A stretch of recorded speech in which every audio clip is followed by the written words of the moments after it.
progressive who gets things done for people.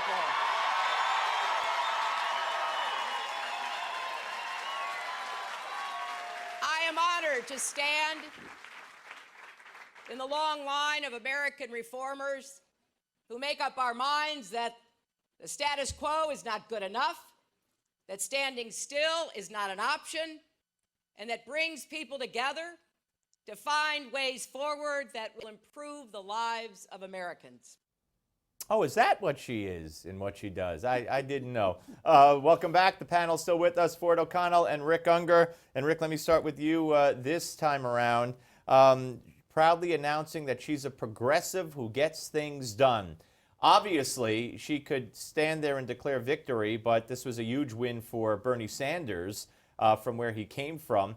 And you know, she's going to, I guess she feels she has to move way to the left here, try to do something in New Hampshire. She's way behind in New Hampshire. But then she's going to have to catapult back to the center and lose that progressive tag if she wants to win the general. In other words, you just described every election since the beginning of time.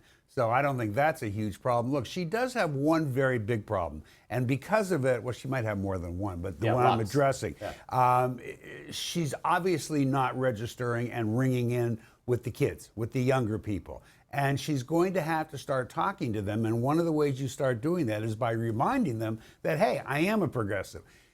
It's a hard road for her because she's up against a super progressive, number one, and number two, as many people will tell you, Hillary's the best Republican in the race.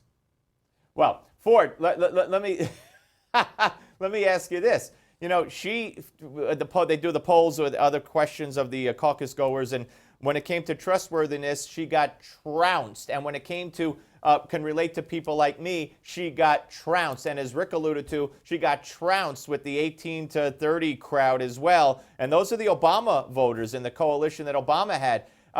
Putting aside her legal problems and all the others, she's in big trouble. Well, who would have ever thought the 74-year-old socialist gadfly from Vermont would give the Clinton campaign such heartburn? I mean, if you're a Democrat, it's really hard to get excited for a battle between a socialist and a potential felon. Look, Hillary Clinton's the best they got. I think she's got a lot of holes in a general election, but Bernie's going to keep pushing it because you're absolutely right. Democrats realize that they want to win in 2016, but they're not real sold on Hillary Clinton. She's not a great candidate. But it is dramatically overstating it to say that she's in big trouble.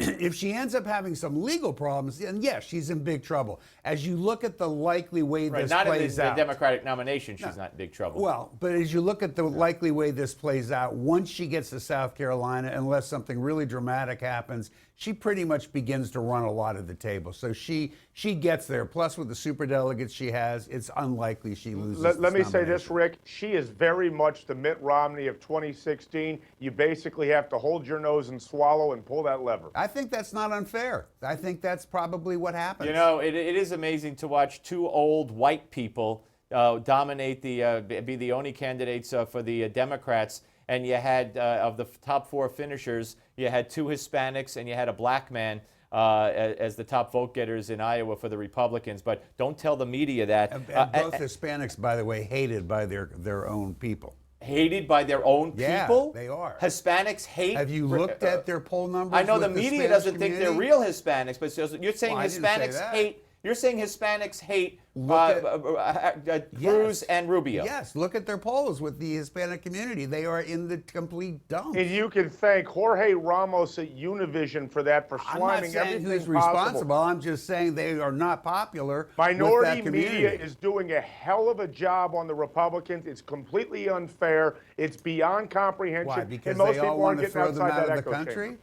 You serious?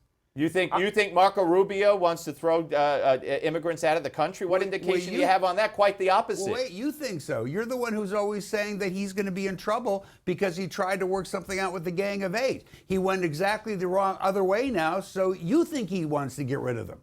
Not me. No, I didn't say anything. I think he wants to get rid of them. I'm just dumbfounded by the fact that it's like saying, I mean, to say that his people hate him based on some polls. I think if a Hispanic is the nominee, they're going to be very proud, and you're going to be very, very surprised at how his people come through for him. It's a bet that I'll take. And by the way, Huffington Post, another great bastion of journalism, has announced that now, I guess since they're covering Trump, which they wouldn't at first, Ford, They're saying that every article about him, they're going to bash him. Isn't that wonderful? It's worse than bashing. Well, this is the difference between a glorified blog and a real publication. And let me tell you something else. This lack of journalistic integrity on the part of the Huffington Post, believe it or not, extends to Hillary Clinton in the sense that last night there were HuffPo editors bashing Hillary in favor of Bernie. Let's be honest here. At least be neutral on your own side. You know Quickly, what? Rick, go ahead. I'm going to agree with you guys on this one. I think that what the Huffington Post is doing is absolutely ridiculous. It's worse than bashing Steve. Yeah, if no, you what they're gonna read do to him, what yeah. they're attaching, they're calling him a. This is not their role. It smacks of some kind of desperation, It's and wrong. I don't really get it. All right, Ford O'Connell, Rick Ungar, great panel.